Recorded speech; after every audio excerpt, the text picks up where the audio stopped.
Money is the root of all evil. Lord Beaverbrook. The fault lies not in money, but in the human heart. Money is merely a mirror, clearly reflecting the true nature of whoever holds it. In the hands of the virtuous, money becomes a tool of kindness, helping the needy, building schools, opening hospitals, sowing seeds of hope. But when it falls into the grasp of the greedy, money turns into a flame that burns away both reason and humanity. It blinds people to fame and profit, makes them forget justice, and trade their dignity for just a few more glittering coins. In truth, money has never been the root of evil. It is greed, selfishness, and insatiable desire in people that form the deep roots. Money is just a test, a silent but accurate exam to see if a person has the strength to keep their heart pure amid the whirlwind of material things. Like a knife in a chef's hand that can create a delicious meal, but in a villain's hand can cause harm, money is the same. It has no morals, but the way we use it reveals our own morals. Therefore, instead of blaming money, we should learn to master it so that it doesn't lead us astray, but becomes a bridge to better things. If you want to know the value of money, try borrowing some. Benjamin Franklin. Money, to those who have never known want, might just be numbers. But for someone who has stepped into the world of borrowing, it carries the weight of trust, honor, and a test of self-respect. When we borrow, every coin suddenly feels heavy. It's not just material. It's an invisible thread that binds us to live more responsibly, to cherish every chance to earn it. Borrowed money doesn't just buy what we need. It teaches us what in life is truly valuable: integrity, gratitude, and lessons in how people treat each other. Money, in itself, is neither good nor bad. It only shines when we understand the value behind it, not in spending power, but in the feeling of one who has borrowed and strived to repay. Those who have tasted that will no longer see money as frivolous, but as a measure of responsibility, trust, and their own character. Not to encourage borrowing, but to remind. Only when facing scarcity do we learn to value abundance. Money doesn't just measure material worth, it illuminates human value. He who cannot pay with his purse must pay with his person. Every value must be weighed, and nothing is truly free. When we have enough money, every deal, every obligation seems light and smooth. But when the pocket is empty, life demands payment in something dearer: time, effort, honor, even oneself. It also reminds us of money's dual power, both a means and a measure.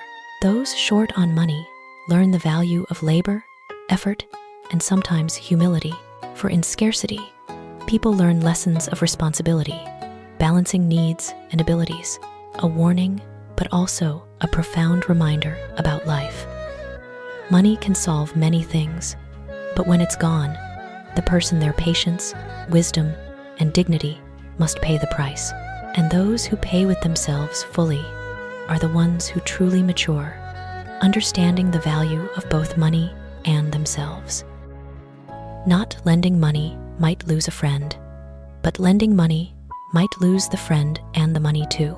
The heart wants to share, to support, and in that moment, refusing with money hurts more than words of comfort or other actions. But the other side of the mirror shows real consequences. Money easily cracks trust. When lending, we place faith in promises, and when those promises break, the disappointment is not just material loss, but a scar on friendship that's hard to heal. Some debts even make the borrower feel guilty, ashamed, or the lender exploited, hurt, and ultimately distant, losing friend, money, and faith. We avoid lending. It teaches wisdom in love. Love isn't always giving everything. Sometimes, love means setting limits to protect one's dignity and mental health. And trust isn't blind. Trust builds on responsibility, transparency, and mutual respect. So the wise way: before opening the wallet, open your words. Ask directly with heart, but clearly, about the purpose, repayment, ability, and terms. If lending, set gentle boundaries. Write down commitments, agree clearly, or help in other ways find jobs, small loans, step-by-step aid. If unable, use words and actions to support, empathize, connect, or help plan finances. Never lend money, for it only creates ingrates. Lending creates enemies. Alexandre Dumas. When we lend money, it seems heroic, a sign of an open heart, but reality is harsher. Money reveals true natures, and unconditional kindness can become a double-edged sword. The receiver might be ungrateful, forget duty, or exploit trust, turning favor into burden. From another view, the saying reminds us of self-protection's value. Money isn't just exchange, it's a measure of character. Lending too freely, the lender loses not just money, but peace, faith in others, even turning close ties into foes. This isn't a call to selfishness, but a lesson in financial and life wisdom. Kindness needs thought. Sharing needs limits. The wise distinguish real help from risky lending, true generosity from unwitting traps. Keep money smartly and give kindness in safe ways, advice, emotional support, or joining to solve issues. That's how to live decently while protecting yourself. Money can make enemies if mishandled, but wisdom and clarity help keep both money and relationships. Money in a miser's hands is like food placed before the dead. M. J. de Gaston. Money is power, a means to turn dreams real. Help others, live fully, but in a miser's grip, it becomes meaningless pile. No warmth, no value. Like a delicious meal before one who can't taste, soulless, cold, wasted. Misers don't just hoard for themselves. They lock themselves in a cage of selfishness. They miss the joy of sharing, the power of money used right, and their stinginess leaves life empty, barren. The coins lose meaning, like wealth with no path to true value. Money isn't for hoarding alone, but for using, living, connecting, enriching our lives and others. Keeping money without sharing is like guarding treasure in darkness, beautiful but useless, alive but meaningless. When collecting alone, you often discover you've turned a friend into an enemy. Plautus. Money is neutral, but in lending's whirl, our kindness and trust face harsh trials. At first, lending comes from trust, a desire to aid a friend in need. But when reclaiming, everything turns tense, heavy, sometimes heartbreaking.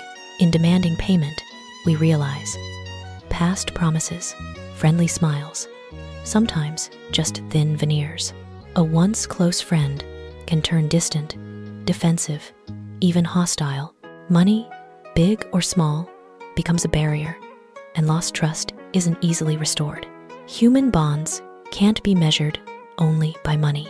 True friendship is trust, companionship, sharing beyond the material. To keep friends, sometimes wiser to think hard before lending, or find non-monetary help, for money can divide, but sincere hearts and understanding bind long-term. Borrowing is little better than begging. Lessing when borrowing, even from friends or acquaintances, it's still relying on others to meet our needs. Money doesn't come on its own. It's borrowed, dependent, placing faith in others' willingness and duty. In that moment, autonomy fades, and self-respect is tested. Like a beggar, the borrower faces scarcity and dependence.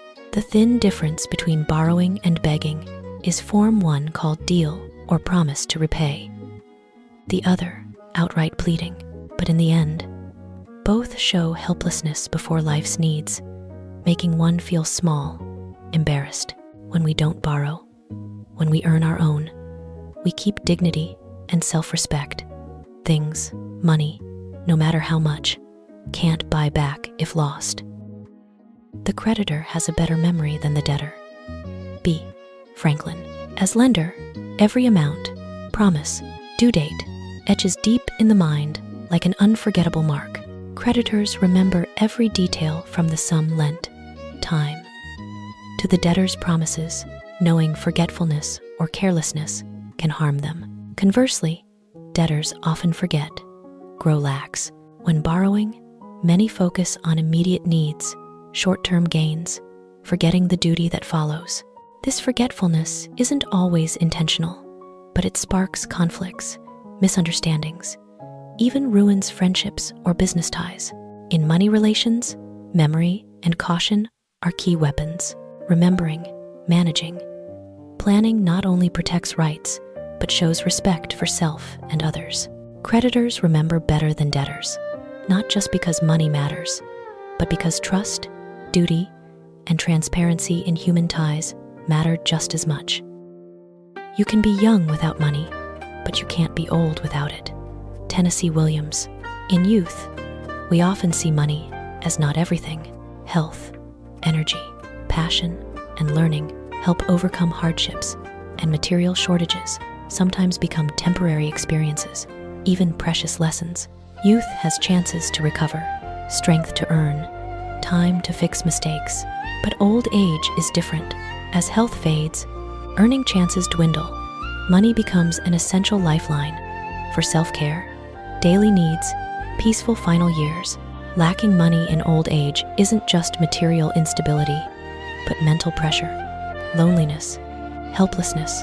Looking back, cherish youth, but don't forget preparing for the future. Money here stands for independence, security, maintaining dignity, and freedom through life's stages. Youth can live on faith and strength, but age needs wisdom, preparation, and money for life to remain light and peaceful. A wise person keeps money in their head, not in their heart. Jonathan Swift. Keeping money in the heart lets emotions rule. Greed, fear, envy, or impulse. Money becomes a source of worry, resentment, or needless pressure, clouding clear thought and decisions.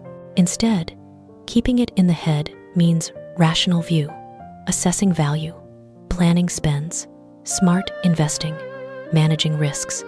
With money in the head, we take control, master our resources, use them to create chances, not chains on the mind. Wisdom trumps emotion when facing money. The smart don't let money rule their heart, but make it serve goals, protect freedom, create life value. Money should be a tool, not love or fear. Keep it in the head to master it. In the heart, you're its slave. Never spend money before you have it. Thomas Jefferson. Spending before having it traps one in debt's spiral. Pressure, worry like walking a thin rope over an unknown abyss. Each premature spend is a hidden burden, hitting not just the wallet, but mind and self-respect. Conversely, spending what you own shows self-control, discipline, wisdom. You weigh money's true worth, allocate to key needs, avoid impulse traps. It's self-respect, not living on loans, not relying on luck, but building a solid base. Money isn't just for needs. It's a lesson in duty and planning. Knowing to wait, save, spend, right keeps finances stable, freedom, peace, and dignity intact. Money comes easy, goes fast. Spend when it's truly yours. Don't become slave to haste or fleeting wants. To make $1 million, start with $900,000.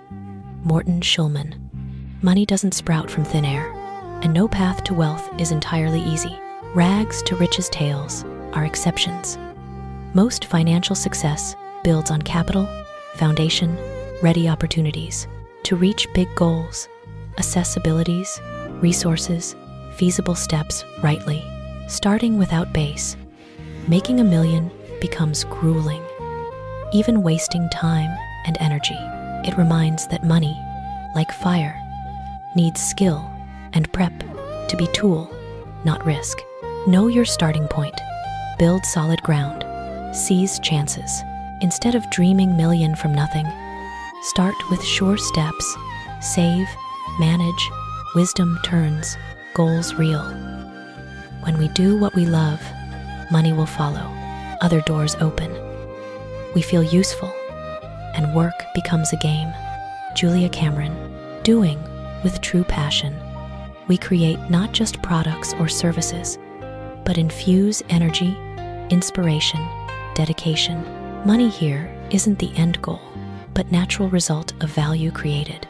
Working like a game, no pressure, no clock watching, fully in the process, learning, creating. This makes us useful not just to self, but others, and opens unforeseen doors. Money comes naturally when living true to values and passion. Find what you love, dive in fully, turn work into fun, then success and money find you. Life vibrant and meaningful. When you have money in hand, only you forget who you are. But when you have none, the whole world forgets who you are. That's life. Bill Gates. With money, people get swept into smugness, arrogance, forgetting core values and true ties. Money sometimes builds a shell of power and prestige, confusing real self with its image. Without, society turns harsh. Polite smiles, friendly bonds, even praises fade easily. One realizes in society's eyes, money isn't just exchange, but a measure of worth and existence. Broke, we turn invisible, forgotten, facing loneliness in the world's coldness. Keep yourself from money's overshadow.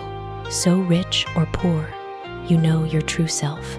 Money can change how others see you, but must not change how you see yourself. In life, holding dignity and identity is worth more than any treasure. Money is a terrible master, but an excellent servant. Phineas Taylor Barnum.